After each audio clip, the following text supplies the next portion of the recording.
Good evening प्यारे बच्चों, how are you. आप सभी लोग कैसे हो। हम समझते हैं कि आप सभी लोग अच्छे से होंगे, पढ़ाई लिखाई अच्छे से चल रही होगी। तो आज की वीडियो में हम डिस्कस करने वाले हैं क्या, ईएमएफ ऑफ द सेल। क्या इसके बारे में हम डिस्कस करेंगे, आपको समझाएंगे ईएमएफ ऑफ द सेल क्या होता है, electromotive force of the cell क्या होता है। तो ध्यान से समझिए, आज हम डिस्कस करेंगे ईएमएफ ऑफ द सेल। तो ईएमएफ ऑफ सेल क्या होता है, अब ऐसे समझो जैसे आपने दो हाफ सेल बनाया। अगर इसके पहले की अगर आप वीडियो नहीं देखे हो तो आप क्या कर सकते हैं, डिस्क्रिप्शन में जाके लिंक दिया गया है, वहां पर आप देख लेंगे। तो ईएमएफ हाफ सेल को जानने से पहले ध्यान से समझो, हमने आपको बताया था हाफ सेल, क्या बताया था, हाफ सेल। दो हाफ सेल को हम क्या करेंगे, आपस में जोड़ देंगे तो हमारा क्या बन जाएगा, एक सेल बन जाएगा। क्या बन जाएगा, एक सेल बन जाएगा। हमने कहा था एक मेटल रॉड को उसी के साल्ट सॉल्यूशन में क्या करेंगे, डीप कर देंगे। अगर आपने नहीं देखा है वीडियो तो ध्यान से देख लीजिएगा, उसके बाद ये अच्छे से समझ में आएगा। वैसे भी हम इसी वीडियो में समझाने की पूरी कोशिश करेंगे कि आपको ईएमएफ ऑफ द सेल समझ में आ जाए। ध्यान से समझो, जैसे आपके पास क्या है, दो बीकर है। क्या है आपके पास, दो बीकर है और दोनों बीकर में क्या क्या है, मान लो इस बीकर में क्या है, जिंक सल्फेट है। क्या है इस बीकर में क्या है, जिंक सल्फेट, जिंक सल्फेट है। और यहाँ पर ये क्या है, जिंक की राड है। क्या है, जिंक की राड है।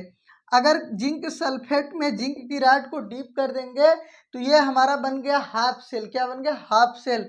ये हमारे पास कापर सल्फेट का सॉल्यूशन है। क्या है, कापर सल्फेट का सॉल्यूशन है CuSO4। क्या कापर सल्फेट का सॉल्यूशन है। कापर सल्फेट के सॉल्यूशन में हमने कापर की राड को मानो डीप कर दिया तो ये हमारा बन गया हाफ सेल। क्या बन गया, ये भी हमारा क्या बन गया, हाफ सेल। दो हाफ सेल को आपस में मिला देते हैं, क्या करते हैं, मिला देते हैं। दोनों सॉल्यूशन को हम एक जंक्शन के किसके द्वारा मिला देते हैं, इसको बोलते हैं हम साल्ट ब्रिज। क्या बोलते हैं, साल्ट ब्रिज। तो साल्ट ब्रिज से मिला देते हैं, दोनों सॉल्यूशन को जोड़ देते हैं और दोनों इलेक्ट्रोड को हम क्या करते हैं, एक वायर से ऐड कर देते हैं। तो ये हमारा पूरा का पूरा जो इंस्ट्रूमेंट है, ये हमको क्या बन गया, एक ऐसा इंस्ट्रूमेंट बन गया जो केमिकल एनर्जी को इलेक्ट्रिकल एनर्जी में कन्वर्ट करता है। क्या करता है, केमिकल एनर्जी को इलेक्ट्रिकल एनर्जी में कन्वर्ट करता है। तो अगर कोई डिवाइस इलेक्ट्रिक एनर्जी दे रही है, क्या दे रही है, इलेक्ट्रिक एनर्जी दे रही है, तो वह कितना इलेक्ट्रिक एनर्जी दे रही है, यही चीज क्या किया जाता है, कैलकुलेट किया जाता है। यही होता है ईएमएफ ऑफ द सेल।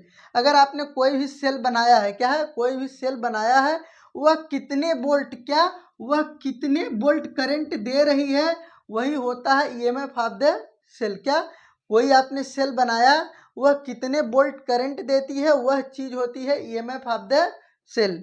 समझ में आई बात। दो हाफ सेल बनाएंगे, ऐड करेंगे, जोड़ देंगे, वो सेल बन जाएगा। सेल वर्क करेगा, सेल वर्क करने के बाद क्या देगा, हमको इलेक्ट्रिक एनर्जी देगा। तो ये सेल क्या है, केमिकल एनर्जी को इलेक्ट्रिकल एनर्जी में कन्वर्ट करता है। क्या है, केमिकल एनर्जी को इलेक्ट्रिकल एनर्जी में कन्वर्ट करता है। तो दो हाफ सेल को जोड़ने पर एक सेल बना। अब सेल कितना वोल्टेज का करंट देगा, सेल कितना वोल्टेज का करंट देगा, वही होता है electromotive force of the cell या इलेक्ट्रोमोटिव फोर्स। क्या, इलेक्ट्रोमोटिव फोर्स। अब यहाँ पर समझेंगे क्या कुछ दिया, लिखा गया डिफिनीशंस क्या है, दिया गया है ईएमएफ ऑफ द सेल। क्या EMF of the cell, cell potential. क्या EMF of the cell, cell potential क्या चीज होती है, देखिए द डिफरेंस। क्या, the difference between, the difference between the electrode potential, the difference between the electrode potential, यानी कि जो इलेक्ट्रोड है, क्या है, जो इलेक्ट्रोड है इनका जो पोटेंशियल होगा, दोनों इलेक्ट्रोड के पोटेंशियल का डिफरेंस। क्या, दोनों इलेक्ट्रोड का पोटेंशियल का difference, electrode potential of the two half cell, यानी दो हाफ सेल जो है उनके इलेक्ट्रोड पोटेंशियल का जो डिफरेंस होगा वही क्या कहलाता है, इज नोन एज द, क्या, is known as the cell potential. इसी को हम कहते हैं सेल पोटेंशियल या सेल वोल्टेज कहते हैं। क्या कहते हैं, सेल वोल्टेज कहते हैं। यानी कि जो हाफ सेल है इसके द्वारा कितना जो है इसका पोटेंशियल था, इसका कितना पोटेंशियल था,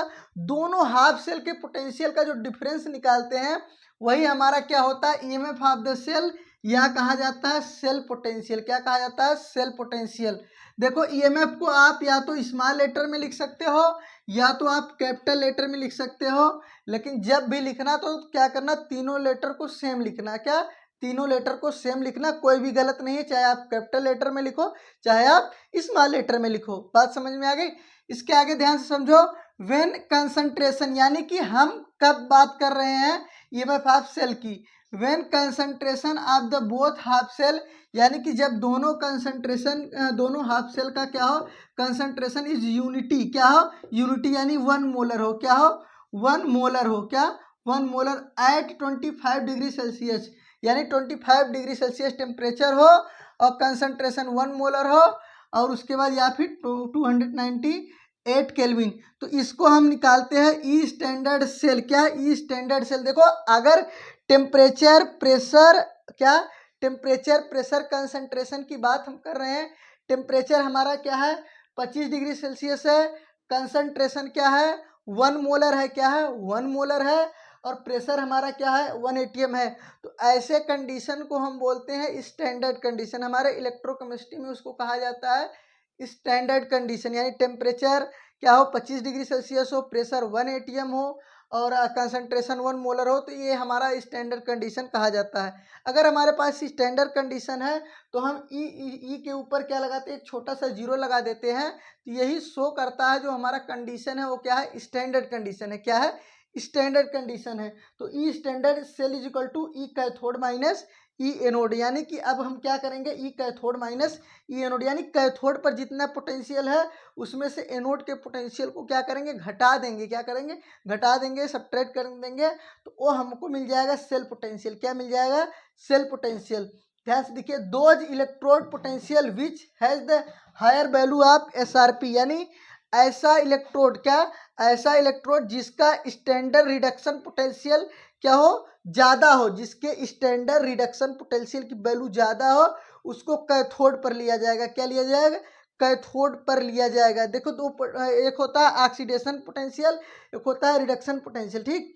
ऑक्सीडेशन वाले का जो है न्यूमेरिकल में यूज कम होता है और रिडक्शन वाले को कहा ज़्यादा होता है, ठीक है। स्टैंडर्ड रिडक्शन पोटेंशियल जो होता है इसी को आईयूपीएसी ने क्या माना है, इसी को आईयूपीएसी ने क्या माना है, इसी को आप न्यूमेरिकल लगाने के लिए प्रीफर किया है कि आप ज़्यादातर न्यूमेरिकल स्टैंडर्ड रिडक्शन पोटेंशियल पे लगाओगे, ठीक, तो आपको कंफ्यूजन कम होगा, आप ऑक्सीडेशन पर भी लगा सकते हैं। तो जिसका स्टैंडर्ड रिडक्शन पोटेंशियल की वैल्यू ज़्यादा होगी उसको हम क्या मानेंगे, कैथोड मानेंगे, क्या मानेंगे, कैथोड मानेंगे। ध्यान से समझिए, एक न्यूमेरिकल हम सॉल्व करते हैं, इसको देखिए क्या है, देखिए यहाँ लिखा हुआ है find the EMF of cell, क्या, find the EMF of the cell at 25 degree Celsius, यानी कि इन्होंने बता दिया है कि इसका ईएमएफ सेल निकालना है एट 25 डिग्री सेल्सियस, और कंसंट्रेशन 1 मोलर यहाँ पर लिखा हुआ है, क्या है, कंसंट्रेशन 1 मोलर लिखा हुआ है, यहाँ पर दिया गया है ई स्टैंडर्ड और जिंक का दिया है, ई स्टैंडर्ड आपका कापर का दिया है, क्या दिया है, देखो इलेक्ट्रोड पोटेंशियल दिया है, क्या दिया है, इलेक्ट्रोड पोटेंशियल दिया है। अगर क्या दिया है, पहले प्लस है बाद में क्या है, न्यूट्रल है, तो इसका मतलब ये स्टैंडर्ड रिडक्शन पोटेंशियल की वैल्यू है, किसकी, स्टैंडर्ड रिडक्शन पोटेंशियल की, यानी ये एसआरपी की वैल्यू है, क्या है, एसआरपी की वैल्यू है।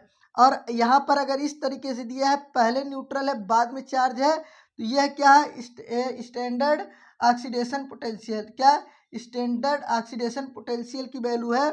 इसको हम क्या करेंगे, रिडक्शन में क्या करेंगे, रिडक्शन में चेंज करेंगे तब न्यूमेरिकल को लगाएंगे। देखिए अगर रिडक्शन में चेंज करेंगे तो जो ऑक्सीडेशन वाला लिखने का तरीका है ये बदल जाएगा, कैसे बदल जाएगा, जैसे यहीं पर देख सकते हैं ई स्टैंडर्ड आपका हो जाएगा Cu2+, क्या, Cu2+, यहाँ हो जाएगा Cu, तो इसकी वैल्यू जो होगी वही रहेगी, केवल साइन चेंज हो जाएगा। यहाँ -0.34 है, क्या है, -0.34 है, तो आ जाएगा 0.34 वोल्ट, क्या हो जाएगा 0.34 वोल्ट। ऑक्सीडेशन पोटेंशियल को जब रिडक्शन पोटेंशियल में चेंज करते हैं तो साइन चेंज हो जाता है, रिडक्शन को जब ऑक्सीडेशन में चेंज करते हैं तो साइन चेंज हो जाता है। जैसे यहाँ पर एक क्या दिया है, एसआरपी दिया है, क्या है, एसआरपी दिया है, स्टैंडर्ड रिडक्शन पोटेंशियल की वैल्यू दिया है।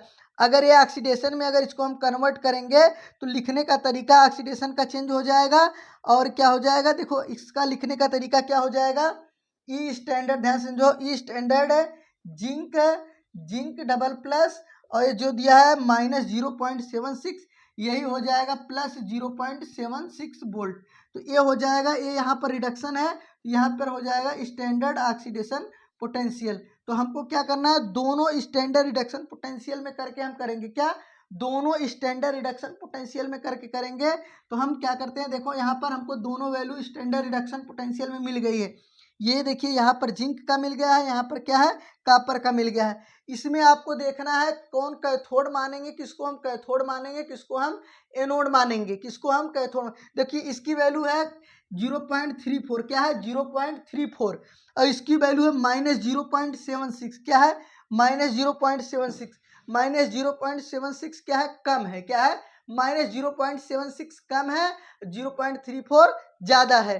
तो हम यही फार्मूला लगाएंगे, E cell is equal to E cathode minus E anode. तो यहीं पर हम क्या करेंगे, E standard cell is equal to क्या, cell is equal to E cathode, क्या E cathode minus E anode, क्या ई एनोड। यहाँ पर स्टैंडर्ड हम लगा देंगे, और कैथोड की वैल्यू क्या दी गई है स्टैंडर्ड रिडक्शन पोटेंशियल की, 0.34, क्या दी गई है 0.34। इसके बाद ऑक्सीडेशन, यहाँ पर देखिए जो आपका हमारा ऑक्सीडेशन हो रहा है, इसकी वैल्यू क्या दी गई है जिंक की। तो ये भी क्या है, ये यहाँ पर एक कैथोड है, कॉपर क्या है, कैथोड है। ये देखिए सेल में ही दिख रहा है, यहाँ पर कैथोड है, जिंक क्या है, एनोड है। तो कैथोड की वैल्यू हमने लिख दी। एनोड की वैल्यू क्या लिखेंगे, माइनस 0.76, क्या है -0.76। इसको हम क्या करेंगे 0.34 लिखेंगे, माइनस माइनस प्लस हो जाएगा 0.76, तो आ जाएगा 1.10 वोल्ट, क्या आ जाएगा 1.10 वोल्ट। तो अगर आपके समझ में आ गया तो अच्छी बात है, अगर नहीं समझ में आया तो हम 3-4 न्यूमेरिकल्स हम एक वीडियो में बना के सेपरेट आपको दे देंगे कि किस तरीके से हम क्या करते हैं। अगर हमको इलेक्ट्रोड पोटेंशियल दिया है, या फिर सेल रिप्रेजेंटेशन दिया है, या फिर सेल रिएक्शन दिया है, तो अगर ये सब दिया है तो हम ई स्टैंडर्ड सेल को कैसे कैलकुलेट करते हैं। अगर आप ई स्टैंडर्ड सेल को कैलकुलेट करना नहीं जानेंगे तो आगे at any temperature at any concentrations next equations को आप नहीं समझ सकते हैं। तो ये आपके लिए बहुत इंपॉर्टेंट है। तो वीडियो अच्छी लगी तो डियर स्टूडेंट वीडियो को लाइक करो, वीडियो को शेयर करो, चैनल पर पहली बार आया है तो चैनल को सब्सक्राइब जरूर करो। आज के लिए इतना ही, मिलते हैं फिर नेक्स्ट वीडियो में, तब तक के लिए आप पढ़ाई करते रहिए, टेक केयर।